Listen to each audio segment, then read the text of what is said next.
ভাবতেই পারবেন না শুধুমাত্র গমের আটা আর বেসন দিয়ে এত সুন্দর একটা মিষ্টি তৈরি করা যায়।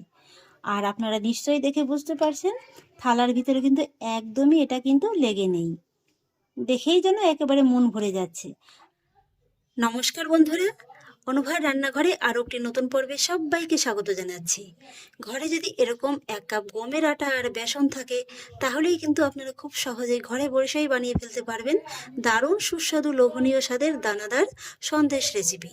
ঘরে থাকা মাত্র কয়েকটি উপকরণ দিয়ে এই মিষ্টি রেসিপিটি তৈরি করা যায়, যেটা আপনারা একবার খেলে কিন্তু বারবারই বানিয়ে খাবেন। আর আপনারা ভাবতেই পারবেন না যে এত অল্প উপকরণে এত সুন্দর একটা মিষ্টি রেসিপি তৈরি করা যায়। আর সেই জন্য দেখুন বন্ধুরা, শুরুতেই আমি একটা কড়াই নিয়ে নিয়েছি, তার ভিতরে নিয়ে নেব এরকম একটা মেজারমেন্ট কাপ মেপে 1 কাপ গমের আটা। আমি এখানে এরকম একটা কাপ মেপে নিচ্ছি, আপনারা চাইলে কিন্তু যে কোনো একটা পছন্দ মতো ছোট বাটি মেপেও নিতে পারেন। আর তারই মধ্যে নিয়ে নেব ওই একই কাপ মেপে 1 কাপ বেসন। এবার প্রথমেই আমি লো ফ্লেমে এই আটা আর বেসনটাকে কিন্তু 3 থেকে 4 মিনিটের মতো একটু ভেজে নেব। এইভাবে আটার বেসনটাকে যদি শুরুতে একটু 3 থেকে 4 মিনিটের মতো ভেজে নেওয়া হয় না, তাহলে কি হবে, এই আটার বেসনের ভিতর থেকে যেমন কাঁচা গন্ধটাও দূর হয়ে যাবে, আর মিষ্টিটা বানানোর জন্য কিন্তু ঘিয়ের পরিমাণটাও খুবই কম লাগবে। এবার আমি আপনাদের 3 থেকে 4 মিনিট বাদে দেখিয়ে দিচ্ছি। আর এইভাবে 3-4 মিনিট আটার বেসনটা ভাজতে ভাজতে আপনারা নিজেরাই টের পাবেন যে এর ভিতর থেকে খুব সুন্দর কিন্তু একটা ঘ্রাণ বেরোচ্ছে। আর ঠিক এই পর্যায়ে কিন্তু এর ভিতরে অ্যাড করতে হবে ঘি। তো এখানে আমি গলানো ঘিটা 5 থেকে 6 টেবিল চামচের মতো অ্যাড করব। এখানে যদি বন্ধুরা আপনারা আটার বেসনটাকে ভেজে না নিতেন তাহলে কিন্তু 1/2 কাপের মতো ঘিটা লাগতো। এবার লো ফ্লেমে ঘিটাকেও কিন্তু এই আটার বেসনের সঙ্গে খুব ভালোভাবে মিশিয়ে নিতে হবে।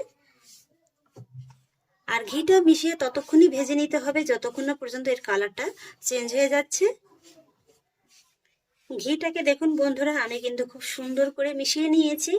আর এবার গ্যাসের ফ্লেমটাকে মিডিয়াম লোতে রেখে এইভাবে অনবরত নেড়ে চেড়ে ততক্ষণই ভাজতে হবে যতক্ষণ না পর্যন্ত এর কালারটা একটু পরিবর্তন হচ্ছে।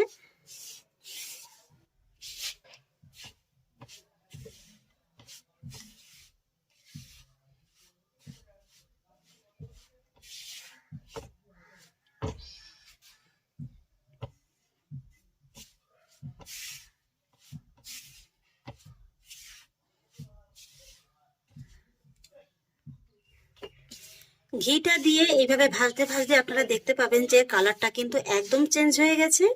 আর ঘিটা মেল্ট হওয়ার কারণে কিন্তু এই যে আটার বেসনের ভিতরে কিন্তু একটা লিকুইডি ফর্ম চলে আসবে। এইভাবে দেখুন, এই যে দেখুন বন্ধুরা, অনেকটাই কিন্তু নরম হয়ে গেছে। আর এখানে কিন্তু বন্ধুরা আমার 5 থেকে 6 টেবিল চামচের মতো ঘিটা লেগেছে। আটার বেসনের তারতম্য অনুযায়ী কিন্তু আপনাদের ঘিয়ের পরিমাণটা কম বেশি লাগতে পারে। ঘিটা দিয়ে ভাজতে ভাজতে এইভাবে আপনারা দেখতে পাবেন যে কালারটা কিন্তু একদম চেঞ্জ হয়ে গেছে। আর এই আটার বেসনের ভিতরে কিন্তু একটা লিকুইডি ফর্ম চলে আসবে। এইভাবে দেখুন, যেহেতু এখানে ঘিটা খুব ভালোভাবে মেল্ট হয়ে গেছে সেই কারণেই কিন্তু এর ভিতরে একটা লিকুইডি ফর্ম চলে আসবে। আর বন্ধুরা, এখানে আমার যতটা পরিমাণে ঘি লেগেছে আপনাদের কিন্তু আটার বেসনের তারতম্য অনুযায়ী ঘিয়ের পরিমাণটা কম বেশি লাগতে পারে। আর এইভাবে যখন আটার বেসনটা খুব সুন্দর করে ভাজা হয়ে যাবে না, তখনই কিন্তু সঙ্গে সঙ্গে গ্যাসের ফ্লেমটাকে অফ করে দিতে হবে। আর তারপর এর ভিতরে অ্যাড করতে হবে একটা সিক্রেট উপকরণ। এখানে দেখুন আমি নিয়ে নিয়েছি বন্ধুরা নর্মাল তাপমাত্রায় থাকায় লিকুইড দুধ। এখানে আমি 4 টেবিল চামচের মতো দুধটা নিয়েছি। এইভাবে অল্প অল্প করে দেব, এই আটার বেসনের সঙ্গে খুব ভালোভাবে মিশিয়ে নেব। দুধটা দেওয়ার সঙ্গে সঙ্গেই দেখতে পাবেন যে এইভাবে কিন্তু একদম বাবলসের মতো হচ্ছে। আর এখানে দুধটা দেওয়ার দুটো সুবিধা হচ্ছে, এক হচ্ছে আপনারা সন্দেশের ভিতরে সুন্দর একটা মাওয়ার টেস্ট পাবেন। আর তাছাড়া এই যে সন্দেশটা কিন্তু খুব সুন্দর একদম দানাদার হবে। তবে পুরো দুধটা কিন্তু একবারে ঢেলে দিতে যাবেন না, এইভাবে 1 থেকে 2 চামচের মতো দিয়ে দেবেন, তারপরে খুব ভালোভাবে মিশিয়ে নেবেন। আর এই দুধটা দেওয়ার কারণে আরো একটা সুবিধা কি জানেন তো, এই যে আটার বেসনটা কিন্তু খুব সুন্দরভাবে একদম ফুলে যাবে। এই যে দানাদার একটা ভাব এসছে না, এটা কিন্তু ফুলে একদম ডবল হয়ে যাবে দুধটা দেওয়ার পরে। এবার কিন্তু এটাকে একটু ভালোভাবে মিশিয়ে নিতে হবে। আর তারপরে মিক্সারটাকে হালকা করে একটু ঠান্ডা করে নিতে হবে। খুব বেশি কিন্তু ঠান্ডা করলে হবে না, হালকা করে একটু ঠান্ডা করে নিতে হবে। আর এখন কিন্তু আর গ্যাসের ফ্লেমটাকে আর অন করার কোনো প্রয়োজন নেই। সন্দেশের এই মিক্সচারটাকে কিন্তু আমি হালকা করে একটু ঠান্ডা করে নিয়েছি। আর আপনাদের দেখিয়ে দিচ্ছি বন্ধুরা, এখন কিন্তু গ্যাসের ফ্লেমটা একেবারে অফ আছে। আর এই গ্যাসের ফ্লেমটা অফ থাকা অবস্থাতেই কিন্তু এর ভিতরে অ্যাড করতে হবে আরও কয়েকটি উপকরণ। সুন্দর একটা ফ্লেভারের জন্য এখন দিয়ে দিচ্ছি আমি সামান্য একটু এলাচ গুঁড়ো। এলাচ গুঁড়োটাকে আমি খুব ভালোভাবে মিশিয়ে নেব। এলাচ গুঁড়োটাকে আমি খুব ভালোভাবে মিশিয়ে নিয়েছি। আর এবার আমি এর ভিতরে অ্যাড করব চিনি গুঁড়ো। এখানে আমি চিনিটাকে মিক্সারে একটু গুঁড়ো করে নিয়েছি। যে কাপটা মেপে আমি আটার বেসনটা নিয়েছি সেই কাপেরই নিয়ে নেব 1/4 কাপ গুঁড়ো করা চিনি। আপনারা যদি বাটি মেপে নেন তাহলে কিন্তু 1/4 বাটির মতো নেবেন। তবে মিষ্টির স্বাদটা আপনারা কিন্তু একটু বাড়িয়ে কমিয়েও নিতে পারেন। প্রথমে 1 কাপের মতো দিয়ে দিয়েছি, এবার দিয়ে দিচ্ছি 1/4 কাপ। এবার চিনি গুঁড়োটাকে খুব ভালোভাবে মিশিয়ে নেব। তবে চিনি গুঁড়োটা মেশানোর সময় একটা জিনিস অবশ্যই মাথায় রাখবেন, এই মিক্সারটা যেন একদম খুব বেশি ঠান্ডা না হয়ে যায়। চিনি গুঁড়োটা দেখুন দিয়ে কিন্তু আমি খুব ভালোভাবে মিশিয়ে নিয়েছি।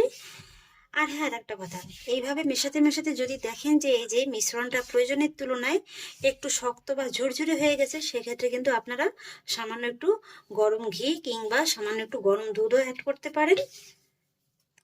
তবে টেক্সচারটা কিন্তু ঠিক এরকমই আসবে, এই যে দেখুন। আর এবার দেখুন বন্ধুরা, এই সন্দেশটিকে আমি সেট করে নেব। আর সেই জন্য একটা নিয়ে নিয়েছি ছোট থেকে স্টিলের থালা। থালার ভিতরে সামান্য একটু ঘি ব্রাশ করে নেব।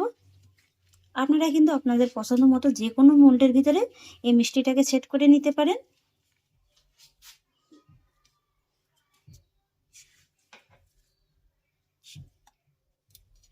এবার আমি মিষ্টিটাকে থালার ভিতরে খুব সুন্দর করে সেট করে নেব। সন্দেশটিকে থালার ভিতরে আমি খুব সুন্দর করে সেট করে নিয়েছি। আর এবার আমি সন্দেশের থালাটিকে নর্মাল হাওয়াতে রেখে দেবো 30 মিনিটের মতো।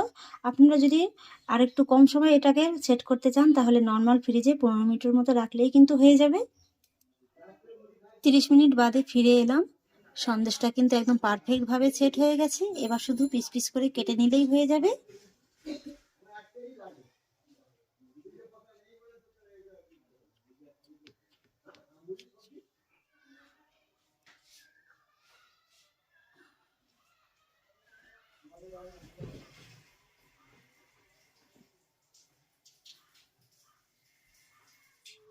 সন্দেশ তো আপনারা অনেক রকম ভাবে খেয়েছেন, আর তাছাড়া বেসনেরও তো নানান রকমের মিষ্টি তৈরি করে খেয়েছেন। এইভাবে একবার আটা আর বেসন দিয়ে এই সন্দেশটি বানিয়ে খেয়ে দেখুন। কথা দিচ্ছি বন্ধুরা, এইভাবে কিন্তু বারবারই খেতে মন চাইবে। আর তাছাড়া আপনারা দেখতেই পেয়েছেন, মাত্র ঘরে থাকা কয়েকটি উপকরণ দিয়েই কিন্তু এই মিষ্টিটি তৈরি করা যায়। খেতে কিন্তু অসম্ভব মজাদার লাগে। এই যে দেখুন, যাকে বলে একেবারে দানাদার সন্দেশ রেসিপি।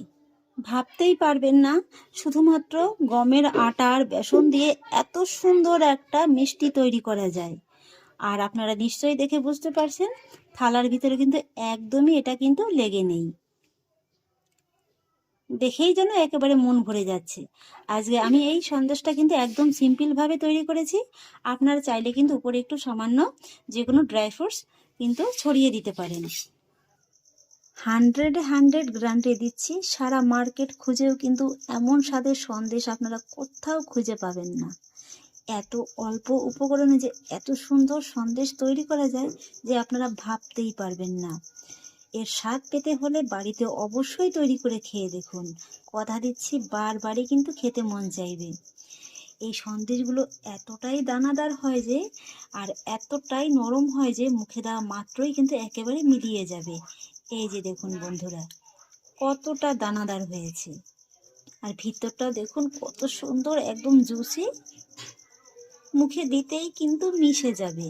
তাহলে আশা করছি বন্ধুরা, আমার আজকের এই সন্দেশের রেসিপি আপনাদেরও খুব ভালো লেগেছে।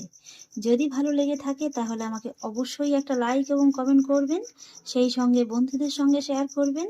আর প্লিজ বন্ধুরা, যদি আমার পরিবারের নতুন সদস্য হয়ে থাকেন তাহলে একটা সাবস্ক্রাইব করে পাশে থাকা বেল আইকনটি প্রেস করে দেবেন। ফিরে আসছি এরকমই পরের অন্য কোনো নতুন রেসিপি নিয়ে। সবাই ভালো থাকুন, সুস্থ থাকুন, ধন্যবাদ।